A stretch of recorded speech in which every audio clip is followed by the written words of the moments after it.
Hello बच्चों, let's read the question. The question says, यहाँ पर अससन है। A activator of the enzyme reductase is manganese sorry. Reason दिया हुआ है manganese deficient plant cells prefer ammonia over nitrate. तो यहाँ पर हम बात करने वाले हैं कि यहाँ पर जो है एक्चुअल में ये एंजाइम जो है ये है नाइट्रेट रिडक्टेज की बात की जा रही है। तो नाइट्रेट रिडक्टेज दो एंजाइम होते हैं, उनके बारे में बात करते हैं। एक होता है नाइट्रेट रिडक्टेज और एक होता है hydroxyl amine reductase. Hydroxyl amine reductase, इन दोनों की अगर हम बात करें, देखिए ये दोनों के दोनों एंजाइम जो है नाइट्रेट को रिड्यूस करवाने में, नाइट्रोजन असिमिलेशन में काम आते हैं। तो यहाँ पर जो है इस नाइट्रेट रिडक्टेज को एक्टिवेट करने का काम जो है ये करता है मैग्नीज एमएन। मैग्नीज जो है इसका एक्टिवेटर है, किसका? नाइट्रेट रिडक्टेज का। तो जब मैग्नीज होगा तो नाइट्रेट रिडक्टेज काम करेगा, और नाइट्रेट रिडक्टेज काम करेगा तो नाइट्रेट जो है उसका एसिमिलेशन प्लांट में हो पाता है। किसकी प्रेजेंस में?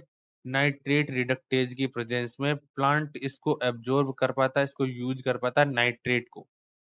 और अगर ये नहीं है तो फिर नाइट्रेट को अपटेक नहीं कर पाएगा प्लांट। तो रीजन जो है यहाँ पर कहा गया है मैग्नीशियम डिफिशिएंट सॉइल। अगर मान लो कि किसी सॉइल में मैग्नीशियम जो है वो अवेलेबल है ही नहीं, तो उस कंडीशन में प्लांट सेल जो है वो नाइट्रेट को लेना प्रेफर नहीं करेगी, बजाय किसको प्रेफर करेगी? अमोनियम को प्रेफर करेगी। तो यहाँ पर अपन बात करें कि नाइट्रेट को क्यों लेना प्रेफर नहीं करेगी, क्यों? क्योंकि नाइट्रेट को रिडक्ट करने वाला एंजाइम जो है नाइट्रेट रिडक्टेज वो फंक्शनल होगा ही नहीं। मैग्नीज जो है उसकी डिफिशियंसी में ये फंक्शनल नहीं होगा, और ये नहीं होगा तो ये प्रोसेस रुक जाएगी। इसलिए प्लांट क्या प्रेफर करेगा कि वो अमोनिया का अपटेक करे। ये अमोनिया का अपटेक प्रेफर करेगा नाइट्रेट के अपटेक की बजाय, क्योंकि नाइट्रेट जो है अगर अपटेक कर भी ली जाएगी तो ये यूटिलाइज नहीं हो पाएगी, और इसीलिए जो है इसको प्रेफर नहीं किया जाता। तो यहाँ पर जो है दोनों असर्शन और रीजन दोनों सही है। एंड रीजन जो है वो ये बता रहा है कि मैग्नीशियम डिफिशिएंट प्लांट सेल जो है अमोनिया लेगा, नाइट्रेट नहीं लेगा। और इसके पीछे का रीजन है कि ये एक्टिवेटर है।